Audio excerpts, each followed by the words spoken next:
सुप्रभात बच्चों, मैं लवकेश गुप्ता, टीजीटी हिंदी, माँ कल्याणिका पब्लिक स्कूल, पेंडा रोड, छत्तीसगढ़ से। हम सब ने परिंदों को उड़ते हुए देखा होगा। अक्सर पक्षियों को उड़ते हुए आसमान में एक लाइन से जाते हुए देखा होगा। कितना अच्छा लगता है हमको जब हम देखते हैं। लेकिन जितने सुंदर वो उड़ते हुए दिखते हैं, जब हम उनको कैद कर लेते हैं पिंजरे में बंद, जैसे कि मैंने यहाँ पे बनाया है, क्या तब वो ज़्यादा अच्छे लगते हैं? हालांकि हम पिंजरे में बंद कर लेंगे तो उनको छू सकते हैं, देख सकते हैं, उन्हें खाना भी खिला सकते हैं, लेकिन वो पक्षी कैसा महसूस करते हैं? वो अच्छा महसूस नहीं करते, वो बहुत दुखी होते हैं। तो उसी दुख को और दर्द को कि अगर कोई एक परिंदा जो है, एक पक्षी जो है, उसके हिसाब से अगर हम सोचें कि वो कैद है पिंजरे में, वो क्या महसूस करता है, उसी के दर्द को बयां करने के लिए कक्षा 7 की बसंत की पाठ्य पुस्तक के पाठ 1 में हम पक्षी उन्मुख गगन नाम की एक कविता है, जिसको शिवमंगल सिंह सुमन जी ने लिखा है।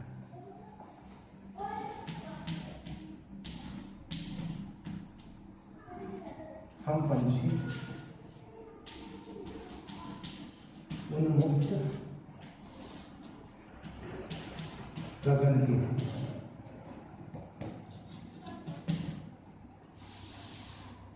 इसको लिखा है शिवमंगल सिंह सुमन जी।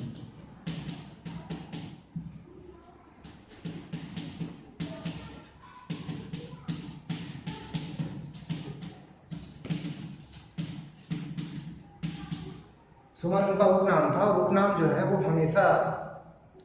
हमेशा इन्वर्टेड कामों में लिखा जाता है। तो थोड़ा सा शिवमंगल सिंह सुमन जी के बारे में जानते हैं। बच्चों, शिवमंगल सिंह सुमन जी जो है, इनका जन्म 5 अगस्त 1915 को उन्नाव जिला में हुआ, जो अभी उत्तर प्रदेश में है। और इनकी प्रारंभिक शिक्षा जो है वो रीवा, ग्वालियर, मध्य प्रदेश में हुई, और BHE से इन्होंने भी डीलिट की उपाधि प्राप्त की, और विक्रम विश्वविद्यालय के ये कुलपति भी रहे। मुख्य रूप से कवि और शिक्षाविद है, कवि हैं और शिक्षाविद। बहुत सारी रचनाएं इन्होंने लिखी, कविताएं, नाटक, आलोचना इन्होंने लिखी। मुख्य रूप से कविताओं पर इनका काम है, और इनको बहुत सारे पुरस्कार भी मिले, जैसे कि पद्मश्री, पद्म भूषण, साहित्य अकादमी, कायदा सम्मान, इस तरह के बहुत सारे सम्मान इनको मिले। मगर इनका जो पूरा कार्य वो कविता पर विशेष कार्य था, और 87 वर्ष की उम्र में उज्जैन, मध्य प्रदेश में इनकी मृत्यु हुई। मतलब बहुत लंबा समय इन्होंने साहित्य साधना में दिया। तो बच्चों, इन्होंने एक कविता लिखी, हम पंछी उन्मुक्त गगन की।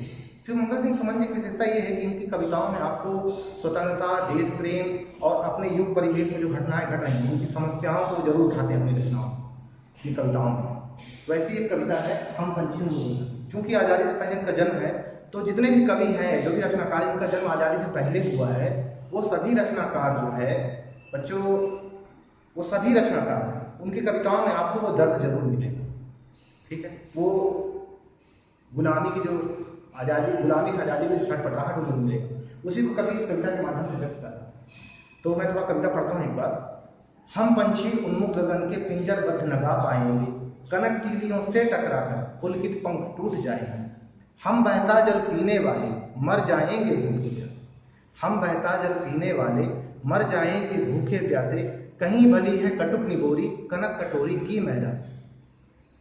स्वर्ण श्रृंखला के बंधन में अपनी गति उड़ान सब भूले, स्वर्ण श्रृंखला के बंधन में अपनी गति उड़ान सब भूले, बस सपनों में देख रहे हैं तरु की खुनगी पर के जो। ऐसे थे अरमान की उड़ते नीले नभ की सीमा पाने, ऐसे थे अरमान की उड़ते नीले नभ की सीमा पाने, लाल किरण सी चोंच खोल चुकते तारक अनार के दाने। होती सीमाहीन क्षितिज से इन पंखों की होड़ा होड़ी, होती सीमाहीन क्षितिज से इन पंखों की होड़ा होड़ी, या तो क्षितिज मिलन बन जाता या तंती सांसों की दूरी। चाहे नीड़ न दो टहनी का, चाहे नीड़ न दो टहनी का आश्रय छिन्न भिन्न कर डालो, लेकिन पंख दिए हैं तो आकुल उड़ान में विघ्न डालो। बहुत ही अच्छी कविता लगती है बच्चों। आइए हम जरा इस कविता का अर्थ करते हैं। पहली पंक्ति हम देखते हैं, हम पंछी उन्मुक्त गगन के पिंजरबद्ध नगा पाए। तो पंछी का मतलब तो होता है चिड़िया या पक्षी या परिंदा, सॉरी, हम पंछी का मतलब पक्षी या चिड़िया, उन्मुक्त मतलब क्या होता है बच्चों? उन्मुक्त मतलब होता है स्वतंत्र। उन्मुक्त मतलब क्या होता है? स्वतंत्र। गगन मतलब क्या होता है? आकाश। हम पंछी उन्मुक्त गगन, मतलब हम कहाँ के पक्षी हैं? कहाँ के पंछी हैं? उन्मुक्त गगन की, ठीक है, इस स्वतंत्र आकाश की, ठीक है। ये एक तरह से आजादी की कविता है, और आजादी बच्चों एक बहुत बड़ा मूल्य होता है। तो गगन का मतलब होता है आकाश। हम पंछी उन्मुक्त गगन के पिंजरबद्ध न गा पाए। पिंजरबद्ध का क्या मतलब है? पिंजरबद्ध का मतलब है पिंजरे में कैद। पिंजरे में कैद। हम पंछी उन्मुक्त गगन के पिंजरबद्ध न गा पाएंगे, कनक तीलियों से टकराकर पुलकित पंख टूट जाए। कनक का मतलब होता है सोना, और कनक सोने वाला सोना नहीं है, गोल्ड वाला सोना। कनक तीलियों से टकराकर पुलकित पंख, हमारे जो उमंग में भरे पंख टूट जाए। तो ये कविता कह रही है कि हम स्वतंत्र आसमान में विचरण करने वाले जीव हैं, पंछी हैं, ठीक है। हम पिंजड़े में रहकर चहचहा नहीं सकते, गा नहीं सकते, अपने मन का कुछ कर नहीं सकते। आप देखते होंगे, हम जब पिंजड़े में किसी परिंदे को कैद कर लेते हैं तो अक्सर सुबह शाम देखते हैं कहीं उसके पंख छोटे छोटे टूट जाते हैं, और अपने पंखों को फैला भी नहीं सकता वो पिंजड़े के अंदर, उसके पंख तो बड़े होते हैं, तो उसको कितना कष्ट होता होगा। उसी दर्द का एहसास करा रहे हैं इस कविता के माध्यम से कि जो भारत के लोग थे उस समय अंग्रेजों के गुलाम थे, और गुलामी में आप चाहे कितनी भी सुविधाएं क्यों न दें, लेकिन वो आप सोने के पिंजड़े में हमें लगे, ठीक है, लेकिन हम उस तरह से स्वतंत्र होकर अपना कोई कार्य नहीं कर सकते। आगे की लाइन देखते हैं तो समझ में आएगा। हम पंछी उन्मुक्त गगन के पिंजरबद्ध न गा पाएंगे, कनक तीलियों से टकराकर पुलकित पंख टूट जाए। कनक तीलियां क्या है? ये कनक जो है सोना, सोना सुख का प्रतीक है बच्चों, ठीक है ना। कि हमें कितने भी सुख सुविधाएं दी जाए, लेकिन हम हमारे पंख जो है टूट जाएंगे, क्योंकि हम तो आसमान में उड़ने वाले पंछी, ठीक है। अगला देखिए, अगली लाइन है, हम बहता जल पीने वाले मर जाएंगे भूखे प्यासे। कहीं भली है कटुक निगोरी कनक कटोरी की मैदा से। हम ऐसे, हम बहते हुए जल को पीने वाले, क्योंकि हम स्वतंत्र हैं, स्वतंत्र रूप से हम कुछ भी कर सकते हैं, कोई भी बहती हुई चार तरफ अपना सकते हैं जो भी हमें दिखे, ठीक है। हम कोई भी कार्य कर सकते हैं, ठीक है। मर जाएंगे भूखे प्यासे, हम भूखे प्यासे मर जाएंगे, यहां रहकर हम भूखे प्यासे मर जाएंगे, ठीक है। ये वो कह रहे हैं, तो हमें ये बात को समझना है। अगली लाइन है, कहीं भली है कटुक निगोरी कनक कटोरी की मैदा से। अभी हम उसके बारे में बात करते हैं।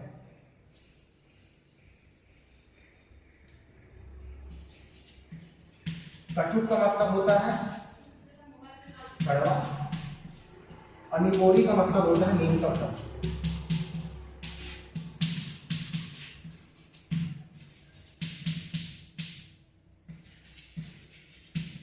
कहीं भली है कटुक निगोरी कनक कटोरी की मैदा से। कटोरी में भी भोजन नहीं चाहिए, हमें आजादी चाहिए। अगली पंक्ति देखिए, अगला जो पहला है, स्वर्ण श्रृंखला के बंधन में अपनी गति उड़ान सब भूले, बस सपनों में देख रहे हैं तब की कुंडी पर के। स्वर्ण श्रृंखला, स्वर्ण श्रृंखला का क्या मतलब? स्वर्ण माने सोना, ये गोल्ड वाला सोना है, सोने वाला सोना है। स्वर्ण श्रृंखला,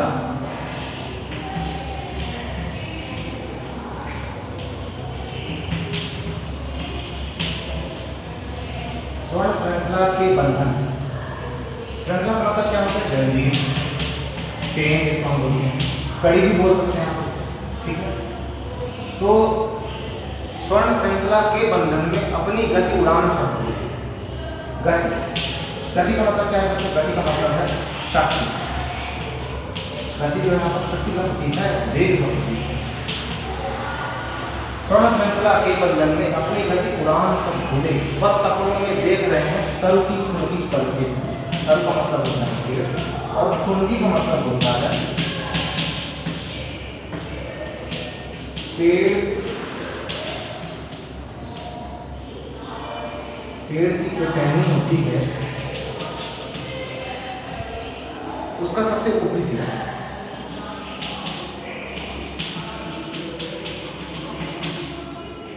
आखिरी समझ सकते हैं उसको, सबसे आखिरी सिरा ही हिस्सा। जैसे मान लीजिए पेड़ है, ये उसकी शाखाएं हैं। तो पक्षी यहाँ पर आकर बैठे एकदम उसकी टहनी खुनगी, मतलब जैसे पेड़ है, मान लीजिए कोई डगाल है और यहाँ पर इसकी टहनी छोटी सी, और मान लीजिए यहाँ पर ऐसे पत्ते हैं,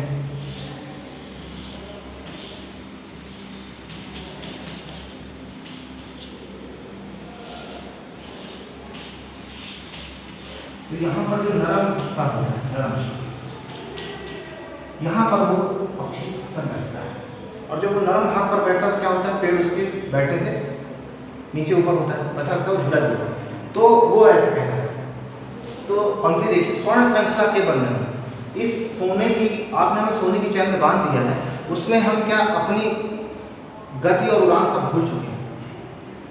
हमारी जो गति है, जो हमारा वेग है, ठीक है, जो हमारी शक्ति है, उसको हम भूल चुके हैं। उड़ान, हम कितना ऊंचा उड़ सकते हैं, वो भी हम भूल चुके हैं। मतलब मनुष्य कह रहा है, मनुष्य की ये एक दूसरा भाव भी है कि मनुष्य अगर गुलाम रहेगा, अगर परतंत्र रहेगा, तो अपनी शक्ति को भूल जाएगा कि वो क्या कर सकता है, क्या नहीं कर सकता। उसके अंदर जो करने की क्षमता है वो उसको भूल जाएगा।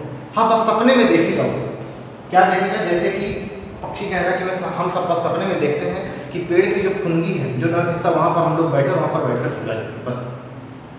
एक विशेष बात है मैं बता रहा हूँ आपको, श्रृंखला की। श्रृंखला जब हम लिखते हैं, देखिए सा जो होता है ऐसा होता है, लेकिन जब हम उसमें कोई शब्द लिखते हैं, जैसे कि हमें लिखना हो श्रृंगार या श्रृंखला, तो क्या होता है, ये जो नीचे वाला रहा है ये हट जाता है, हम इसमें वी की मात्रा लगाते हैं, जैसे हमने श्रृंखला लिखा है, तो वी की मात्रा लगाने पर ये रा हट जाता है। तो हमने आपको बताया था, रा जो होता है कितने तरह का होता है, 3 तरह का होता है। इसको हम बोलते हैं रेफ, इसको हम बोलते हैं पदेन रा, और इसको एक होता है, इसको हम बोलते हैं, ये भी, ये 2 तरह का है, ठीक है, 2 भाग में लगता है। जैसे रेफ में हम लिखते हैं, मान लीजिए कर्म, ये देखिए, इसमें हम जैसे प्रकाश, क्रम, भ्रम, इसमें देखिए जैसे कि ट्रक, ड्रम, इस तरह के शब्द लिखते हैं। तो ये हमें थोड़ा ध्यान रखना चाहिए, ठीक है। आइए अपनी पंक्ति में चलते हैं। ऐसे थे अरमान की उड़ते नीले नभ की सीमा पर, ऐसे थे अरमान की उड़ते नीले नभ की सीमा पाने, लाल किरण सी चोंच को चुपते तारा कनार के। अब पक्षी कहते हैं अरमान, अरमान का मतलब क्या है, इच्छा। नीले नभ, नभ माने क्या होता है, नभ माने होता है आकाश। एक और शब्द आया यहाँ पर गगन, गगन का मतलब भी होता है बच्चों आकाश। इस तरह से हमें आकाश का पर्यायवाची बन गए 1 2 3, और आसमान में बोल दो 4 से हमारे 4 पर्यायवाची बन गए, ठीक है। ऐसे थे अरमान के उड़ते नीले नभ की सीमा पाने, लाल किरण सी चोंच खोल चुपते तारा कनार के। और जैसे ये लाइन में बैठ रखी है, लाल किरण सी चोंच खोल, जैसे सूरज उदित जब होता है तो क्या होता है, लाल किरणें दिखाई देती हैं। सूरज जब उठता है तो कैसे होता है, लाल होता है, और रात में तक आकाश तारों से भरा होता है। तो जब वो सूरज की किरणें निकलती हैं तो किरणें क्या करती हैं, जैसे कि वो चुभ रही हों तारों को, और तारे सब गायब हो जाते हैं। वैसे ही हम भी ऐसे ही उड़ते चोंच खोल करके, और अनार के दानों को तारे के समान, जैसे सूर्य जो है वो तारों को चुभ लेता है, जब सूर्य की लाल किरण निकलती है तो रात में जो आसमान में तारे उनको चुभ लेता है, वैसे ही हम भी अनार के दानों को चुभते हैं। यहाँ कहने का मतलब यह है कि हम इतनी ऊंचाई तक उड़ते, इतनी ऊंचाई तक, और अपने मन की इच्छा को पूरा करते हैं, जितना भी हमारा दिल करता है उतनी ऊंचाई तक हम होते हैं, और इन तारों को हम चुभने की कोशिश करते हैं। ये मतलब नहीं है, जैसे सूर्य की किरण निकलती है और रात में जो आसमान के तारे होते हैं सबको हम जैसे किरण जो है उनको चुभ लेती हैं या वो गायब हो जाती है, वैसे हम भी उतनी ऊंचाई तक उड़ते। आइए देखिए, तो अगला पैरा में हम लोग चलते हैं। होती सीमाहीन क्षितिज से इन पंखों की होड़ा। सीमाहीन का मतलब क्या होता है, सीमाहीन का मतलब होता है बच्चों जिसकी कोई सीमा नहीं, जिसकी कोई सीमा न हो। और क्षितिज का मतलब क्या है, दो तीन शब्द आए इसमें, होती सीमाहीन क्षितिज, और एक शब्द है होड़ा। थोड़ा होली का मतलब होता है प्रतिस्पर्धा प्रतियोगिता। जैसे आप लोग कभी अपने दोस्तों के साथ प्रतियोगिता लड़ते हैं, चल देखते हैं कौन तेज दौड़ता है, तू कि मैं, और फिर दौड़ लगाते हैं। ऐसे होती सीमाहीन क्षितिज से, वो जो पक्षी हम कह रहे हैं होती सीमाहीन क्षितिज से। अब क्षितिज का मतलब क्या है, सीमाहीन का मतलब बता दें। क्षितिज का मतलब क्या होता है, तो दूर आप देखिए आसमान में, जहाँ पर आसमान और धरती दोनों मिल रहे होते हैं। जैसे मैं यहाँ से देखता हूँ, दूर मुझे पेड़ दिखाई देता है, उस पर आसमान खत्म होता है, तो वो जो बिंदु है जहाँ पर आसमान खत्म हो रहा है और धरती का आखिरी सिरा दिखाई दे रहा है, वो क्या है, वो क्षितिज है। ऐसे ही कभी आप नेशनल ज्योग्राफिक चैनल में या फिल्मों में कभी देखते होंगे आप कि आप कोई व्यक्ति एकदम किसी मैदान में खड़ा है या समुद्र के किनारे खड़ा है, और दूर जहाँ पर धरती और वो मैदान जहाँ खत्म हो रहा है और आकाश बन रहा है, या समुद्र का जल जहाँ खत्म हो रहा है और आकाश बन रहा है, उस बिंदु को हम क्या बोलते हैं, उस बिंदु को हम बोलते हैं क्षितिज।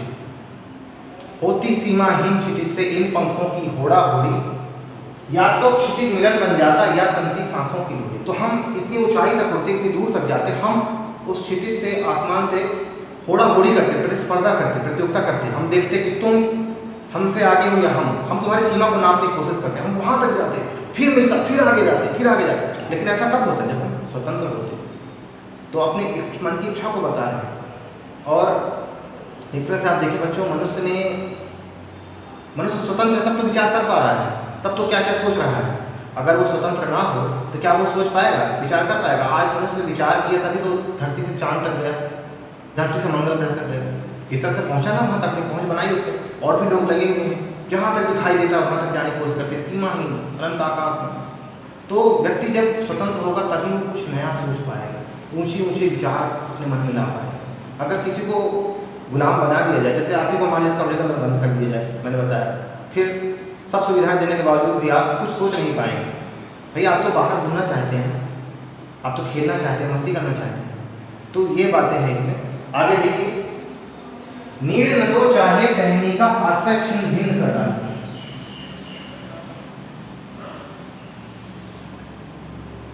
ये अगली कविता है और पहली कविता से जुड़ी हुई है, मतलब अगला पैरा है। पहले होती सीमाहीन क्षितिज से इन पंखों की घोड़ा होड़ी, या तो क्षितिज मिलन बन जाता या तंती सांसों की होड़ी। या तो हमें क्षितिज मिल ही जाता है, वो बिंदु मिल जाता जहाँ तक हम उड़ना चाहते हैं, हमें आकाश की सीमा को नाम, या तंती सांसों की होड़ी, या हमारी सांसें ही समाप्त हो जाती है। ठीक है, या कभी आप देखते हैं, इसका एक और मतलब है, जैसे हम देखते हैं बहुत तेज दौड़ते हैं, क्या होता है दौड़ते थे, हमारी सांस एकदम थमने लगती है, अब उस जगह नहीं दौड़ते, लेकिन अपनी शक्ति लगाकर हम उतनी दूर तक तो दौड़े ना जहाँ तक हमें दौड़ना था। वैसे ही वो पक्षी कहते हैं, हम उतनी दूर तक दौड़ते जब तक हमारी सांस हमारा साथ दे, तब तक हम दौड़ते, और हम दौड़ते ही रहते, हम उड़ते ही रहते, हम पक्षी हम उड़ते ही रहते और उस बिंदु तक जाते, चाहे भले ही हमारी सांसें क्यों न थम जाती, लेकिन हम उस बिंदु तक पहुँचने का प्रयास करते। लेकिन कब, जब हम स्वतंत्र होते। नीड़ न दो चाहे टहनी का आश्रय छिन्न भिन्न कर डालो। नीड़ माने क्या होता है बच्चों, नीड़ माने होता है दूसरा, आश्रय माने रहने का स्थान, उसको हम घर भी बोल सकते हैं। ठीक है, रहने का स्थान, ठीक है, विश्राम करने का स्थान। नीड़ न दो चाहे टहनी का आश्रय छिन्न भिन्न कर डालो। छिन्न भिन्न का मतलब होता है नष्ट कर, ये तो सभी जानते हैं। छिन्न भिन्न माने नष्ट कर, नष्ट नाबूद कर देना बोलते हैं। नीड़ न दो चाहे टहनी का आश्रय छिन्न भिन्न कर डालो, लेकिन पंख दिए हैं तो आकुल उड़ान में क्यों न डालो। आकुल का मतलब क्या होता है, आकुल का मतलब होता है बेचैन। ये उर्दू का शब्द है बेचैन। बे लगा, बे का मतलब होता है नहीं, चैन चैन नहीं, और एक होता है बा, बे और बा। बे का मतलब होता है नहीं और बा का मतलब होता है हाँ सही। ठीक है, जैसे लिखा था बा अदब, बा नसीब, बा अदब माने अदब सही, सम्मान सही, बा नसीबा नसीब सही, ऐसा। ठीक है, तो नीड़ न दो चाहे टहनी का, वो कह रहे हैं चाहे तुम हमें टहनी का नीड़ न दो, घोंसला न दो, हमें रहने के स्थान को नष्ट करो, लेकिन हमें पंख दिए हैं तो हमारी आकुल उड़ान में विघ्न न दो। आकुल माने बेचैन, जो उड़ने के लिए बेचैन है हमारे पंख, पंख किस लिए होते हैं, उड़ने के लिए होते हैं। ठीक है, वो बेचैन है तो आकुल उड़ान में विघ्न मत डालो।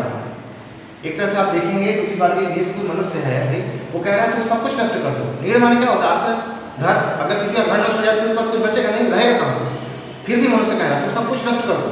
ये आज़ादी के बारे में बात हो रही है। ठीक है, जो लोग गुलाम वो कह रहे हैं अंग्रेजों से कि भाई आप चाहे सब कुछ नष्ट कर दो लेकिन हमें आज़ाद कर दो, हमारे रहने घर को सब कुछ ले लो मुझसे, लेकिन किसी भी कीमत पर हमसे स्वतंत्रता को मत छीनो। इसलिए मैं कहता हूँ बच्चों, जितने भी सामाजिक मूल्य हैं, जितने भी नैतिक मूल्य, उनमें सबसे सर्वोच्च मुझे ऐसा लगता है अगर कोई है तो वो है स्वतंत्रता। इसीलिए बात की, ठीक है, स्वतंत्रता सबसे बड़ा मूल्य है। और किसी भी मनुष्य को कोई अधिकार नहीं कि किसी दूसरे मनुष्य क्या, किसी दूसरे चिड़िया को, किसी को भी, किसी परिंदे को, किसी को भी वो स्वतंत्र बनाए, गुलाम हो। हमें अपनी आज़ादी का सम्मान करना चाहिए और साथ ही अपनी सीमा के अनुसार, ठीक है, दूसरे की स्वतंत्रता का भी ध्यान रखना चाहिए। तो समझिए कि इस कविता का जो केंद्रीय भाव है क्या है, आज़ादी।